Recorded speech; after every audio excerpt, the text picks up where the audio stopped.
morning everyone. Welcome back to ICT class. So last week what we discussed? Yes, we discussed about what is computer memory and what are the different types of computer memory, right?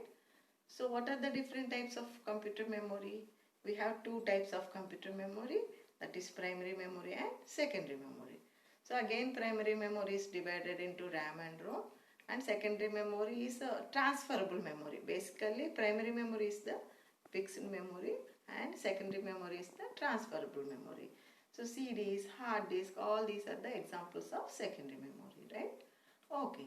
Now, do you know how a computer memory measured? A computer memory is measured in the bytes, okay, in the form of bytes. So here already we know that computer can understand only 0 and 1, right? So these are called bits. So 8 bits form a byte, okay?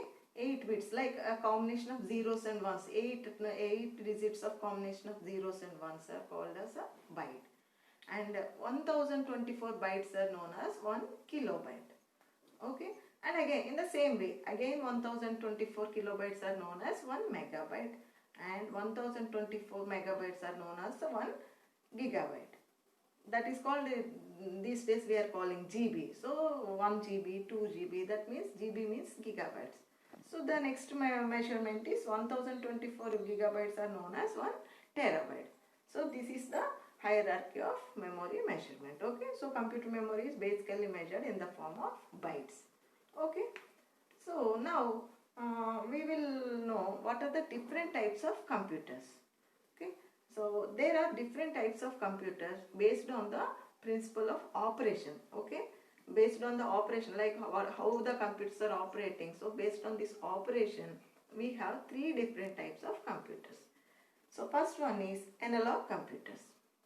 So these analog computers work based on the signals, okay? Based on and off. Only the analog computers can understand only that on and off signals only. So these computers can perform numerous mathematical functions.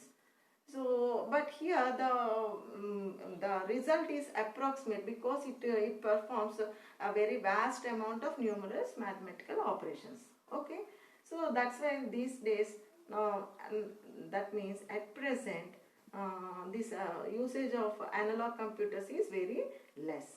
Okay, because analog computers are very big in size and also the processing speed is less, and also the operating the analog computer is little difficult. That's why these days the usage of analog computers are very less.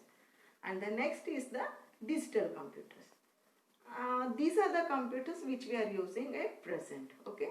Digital computer can understand binary language, right? It can understand bits, that is binary language. We can call also digits. This 0 or 1 are also called as digits. That's why we are calling as digital computers. Our personal computers, laptops, notebooks, tablets, all these are different types of digital computers, right? So this digital computer, the result is very accurate and also the processing speed is high and the cost also very less when comparing to the analog computers. Okay, so we have two types of digital computers here, okay? One is general purpose and also the other one is special purpose. So general purpose computers are the ones which we are using in our homes, offices, everywhere. And the special purpose means that is the computer is designed only for a particular purpose. We can say ATMs, right? So ATM computers are designed only for withdrawal money or depositing money, like that. So those are called as specially purpose design computers. And general purpose computers means the other computers which we are using, personal computers, laptops, where we can see in offices, banks, everywhere. Okay, these are the two types of digital computers. And then what is the third one? Now what are the first one? Analog computers, and the second one is the digital computers, and the third one is hybrid computers. Okay, this hybrid computer means it's the combination of analog computers and digital computers. Understood? So hybrid computer is the combination of both the models, digital as well as analog computers. We can see these hybrid computers in large industries and scientific research, etc. But when comparing to the digital computer, even a hybrid computer can store only a particular less amount of data. Okay, so these are the three types of computers based on the operation. Now we will see what are the different types of computers based on the performance. Okay, just now we learned about what are the different types of computers based on the operation, right?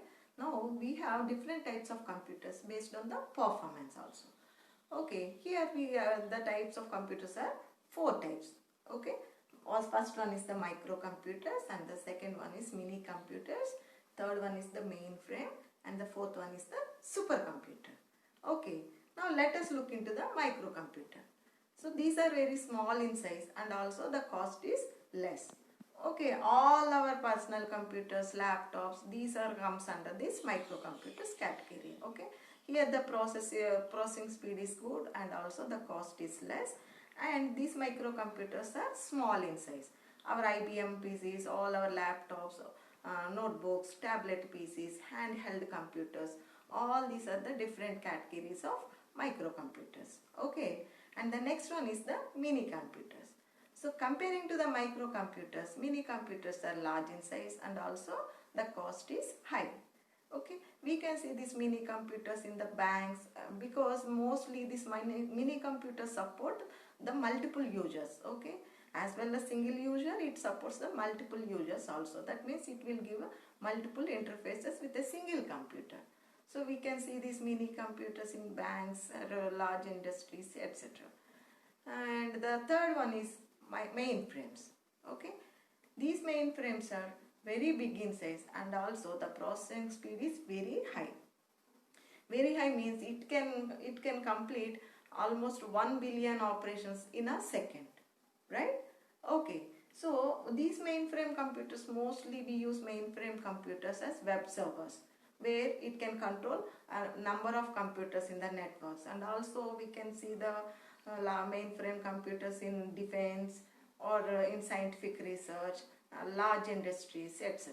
So mainly these mainframe computers are the processing speed is very high.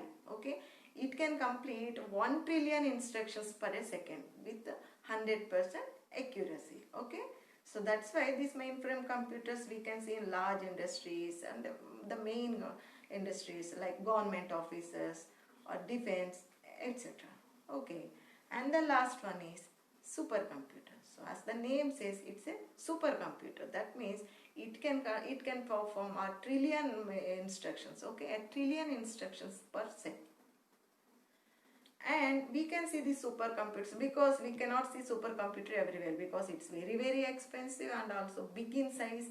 It is very big in size comparing to all other three categories. Okay, and also it's very expensive. So we can see supercomputers generally in defense academies or scientific research and also IRS and defense, military. In these segments we can see the supercomputers. We can see examples like Cray 1, Cray 2, all these are the examples of the supercomputers. Okay, so these are the four types of computers based on the performance. Okay, microcomputers, mini computers, mainframe and supercomputers. So this is the hierarchy. Microcomputers are very less in size and processing speed is also good. But when comes to the mini computer, the speed is very high and also the cost also high and the processing speed is very good. And the next is the mainframe computers. It is very speed. The processing speed is very high and also the size is high and also these are expensive. And the supercomputers are the most expensive things. These are the most expensive when comparing to all other three types of the computers. Okay, so these are the four types of computers based on the performance. Okay, so next week we are going to learn about how we can calculate the performance speed, like what are the factors affecting the speed of the computer. Okay, so we'll meet next week with more interesting topics. Bye.